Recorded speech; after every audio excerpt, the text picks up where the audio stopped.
नमस्कार साथियों, आप सभी का स्वागत है आपके अपने YouTube channel daily GK master 2.0 पर। दोस्तों, आज एक शानदार टॉपिक है मध्यकालीन भारत। इस टॉपिक से जितने भी इम्पोर्टेंट स्टैटिक जीके के क्वेश्चन बनते हैं सभी को कवर करने वाले हैं। आप लोग चैनल पर बने रहिए और ये आपके एग्जामों के लिए, यूपीएससी के लिए इम्पोर्टेंट होगी, एसएससी के लिए, रेलवे के लिए, स्टेट पीएससी की एग्ज़ाम लगती है और एनडीए की एग्ज़ाम के लिए भी इम्पोर्टेंट है, सीडीएस की एग्ज़ाम लगती है, ठीक है, और बैंकिंग के लिए भी काफ़ी इम्पोर्टेंट होने वाली है। चाहे आप कौन से भी एग्ज़ाम्स की तैयारी कर रहे हो, सभी में स्टैटिक जीके ज़रूर पूछी जाती है। तो दोस्तों, क्लास पसंद आए या वीडियो पसंद आए तो चैनल को सब्सक्राइबर करना, बेल आइकन को ऑन कर लेना और जल्दी से 5 के सब्सक्राइबर करवा दीजिए अपने भाई के चैनल पर। काफ़ी महत्वपूर्ण क्लासें लेकर के आते रहेंगे और ये इम्पोर्टेंट भी है एग्ज़ाम की दृष्टि से। तो आइए शुरू करते हैं बिना किसी देरी से पहले क्वेश्चन से। पहला क्वेश्चन है जो काफ़ी इम्पोर्टेंट होने वाला है। दिल्ली सल्तनत की स्थापना किसने की? तो साथियों, दिल्ली सल्तनत की स्थापना की थी कुतुबुद्दीन ऐबक ने। किसने की? कुतुबुद्दीन ऐबक ने की थी और ये हुई थी 1206 में की गई थी। वह मोहम्मद गोरी का गुलाम था। किसका गुलाम था? मोहम्मद गोरी का क्या था? ये गुलाम था। इसको जरूर ध्यान में रखना। और उसे दिल्ली को अपनी राजधानी बनाया था। किसको बनाया था? दिल्ली को राजधानी भी बनाया था ये, ठीक है। गुलाम वंश कुतुबुद्दीन ऐबक द्वारा स्थापित किया गया था। कब? 1206 से 1290 तक, ठीक है। खिलजी वंश ये था साथियों, गुलाम वंश था। कौन सा? गुलाम वंश था ये। अब आता है 1290 से 1320 तक चला था, ये था खिलजी वंश था, ठीक है। आगे बढ़ते हैं तो 1320 से 1414 तक किसका चला ये चला तुगलक वंश का चला था, ठीक है। आगे बढ़ते हैं 1414 से 1451 तक चला था साथियों सैयद वंश, ठीक है। अब आता है अगला 1451 से चला 1526 तक चला था, ये था लोधी वंश था, ठीक है। तो इनको जरूर ध्यान में रखना, ये काफ़ी वेरी वेरी इम्पोर्टेंट क्वेश्चन है ये एग्जाम की दृष्टि से, ठीक है। आगे की ओर बढ़ते हैं। अगला क्वेश्चन है साथियों, दिल्ली सल्तनत के किस वंश को मामलुक वंश के नाम से भी जाना जाता था? तो साथियों, इसको जाना जाता था गुलाम वंश के नाम से जाना जाता था। किसके नाम से? गुलाम वंश के नाम से जाना जाता था, ठीक है। और दिल्ली सल्तनत के पहले शासक वंश का नाम था मामलुक वंश था, जिसे गुलाम वंश भी कहा जाता है। इसकी स्थापना 1206 ईस्वी में कुतुबुद्दीन ऐबक के द्वारा की गई थी, ठीक है। अगला क्वेश्चन है, अलाउद्दीन खिलजी ने किस प्रणाली को शुरू किया जिसके तहत घोड़ों को दागा जाता था? तो ये किया गया था साथियों दाग प्रणाली। कौन सी प्रणाली थी? ये दाग प्रणाली थी। इस प्रणाली के तहत घोड़ों को एक विशिष्ट निशान दागा जाता था ताकि उनकी पहचान की जा सके और सुनिश्चित किया जाता था कि ये घोड़े को बार बार इस्तेमाल नहीं किया जाए, ठीक है। तो अलाउद्दीन खिलजी ने एक बड़ी स्थायी सेना बनाई थी जिसमें जिसमें 4,75,000 क्या थे?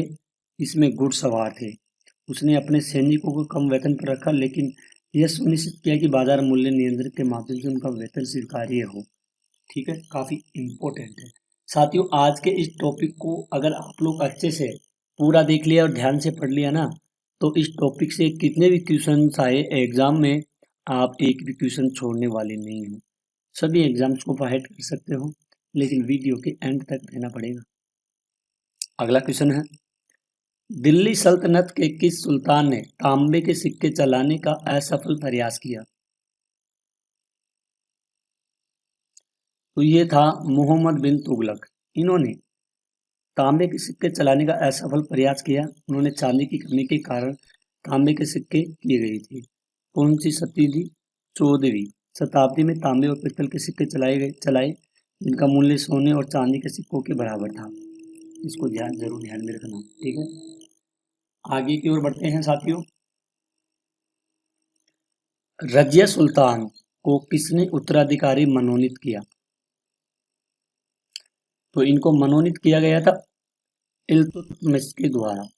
ठीक है, इसको जरूर ध्यान में रखना। इल्तुतमिश ने रजिया को अपना उत्तराधिकारी घोषित किया क्योंकि वह उनकी योग्यता और शासन करने की क्षमता से बहुत प्रभावित थे। ठीक है, अगला क्वेश्चन है, मुगल साम्राज्य की स्थापना किस युद्ध के बाद हुई?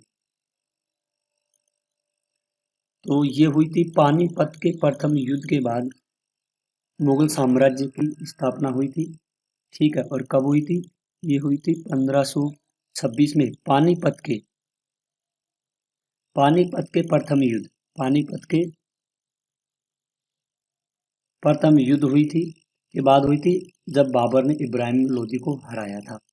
पानीपत का प्रथम युद्ध हुआ था 21 अप्रैल को 1526 को हुआ था। ठीक है, और ये दिल्ली के सुल्तान इब्राहिम लोदी और बाबर के बीच लड़ा गया। इस युद्ध में बाबर की विजय हुई और मुगल साम्राज्य की नींव रखी। यह युद्ध भारतीय मुगल शासन की शुरुआत का प्रतीक माना जाता है। अगले क्वेश्चन की ओर बढ़ते हैं। अकबर ने किस नीति को लागू किया जिससे गैर मुस्लिम पर जजिया कर हटा लिया गया? तो ये हटा लिया गया था सुलह एक कुल के द्वारा हटाया गया था। ठीक है, इसको ध्यान में रखना, काफी इंपॉर्टेंट क्वेश्चन है।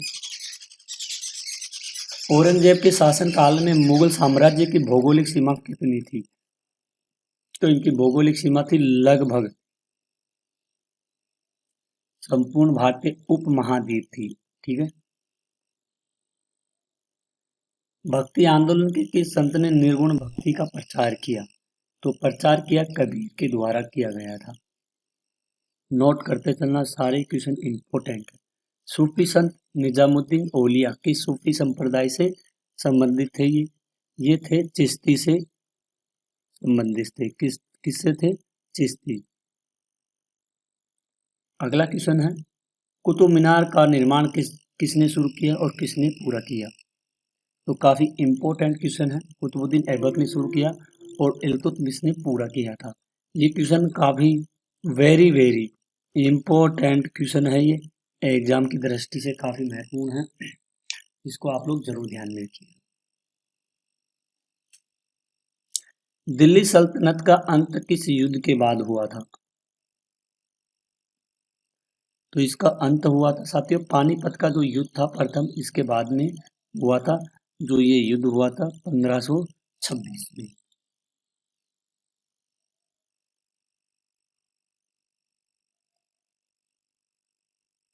अकबर ने किसे अपना उत्तराधिकारी बनाया? इनका नाम था जहांगीर। जहांगीर को अपना उत्तराधिकारी बनाया गया था और अकबर के शासन के अंतिम दिनों में सलीम ने उनके शासन को चुनौती दी थी और 1601 में खुद को बादशाह घोषित किया गया था। ठीक है, अगला क्वेश्चन है, भक्ति संत मीराबाई ने किसके प्रति अपनी भक्ति व्यक्त की? तो मीराबाई ने व्यक्त की थी कृष्ण की परम भक्ति संत मीराबाई। ठीक है, दिल्ली सल्तनत के किस सुल्तान ने दीवान ए बदगान विभाग की स्थापना की थी? तो इन्होंने की थी फिरोज शाह तुगलक की स्थापना की थी। ठीक है, इसको ध्यान में रखना। मुगल सम्राट शाहजहां ने किस स्मारक का निर्माण करवाया?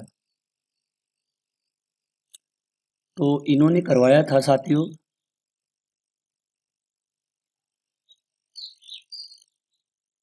ताजमहल का निर्माण करवाया था और ये ताजमहल का निर्माण शुरू हुआ था 1632 ईस्वी में शुरू हुआ और 1653 में पूरा हुआ। यह सफेद संगमरमर से बना है। इसकी वास्तुकला भारतीय फारसी और इस्लामी शैलियों का मिश्रण है। ताजमहल को मुगल वास्तुकला का उदाहरण भी माना जाता है। ठीक है, तो साथियों इसका राइट आंसर होगा ताजमहल हो जाएगा। ठीक है। सूफी संत ख्वाजा मोइनुद्दीन चिश्ती की दरगाह कहाँ पर स्थित है? ये अजमेर, अजमेर यानी कि राजस्थान में स्थित है। अगला क्वेश्चन है,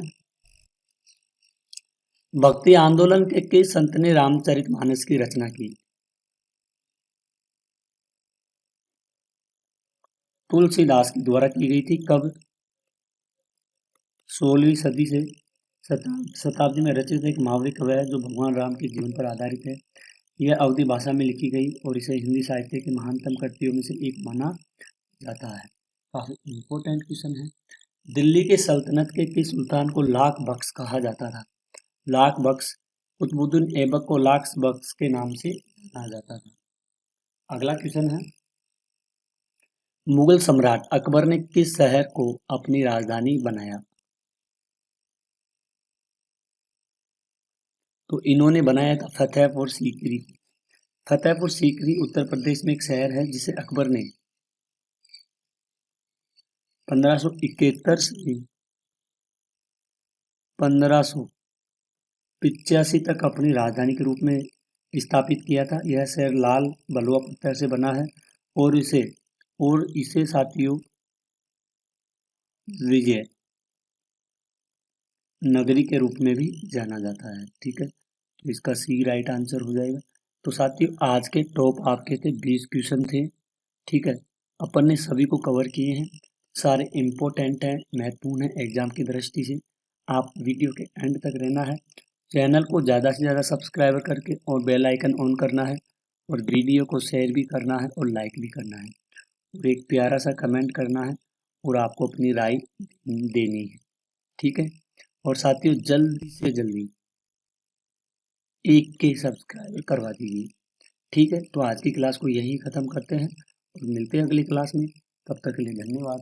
जय हिंद।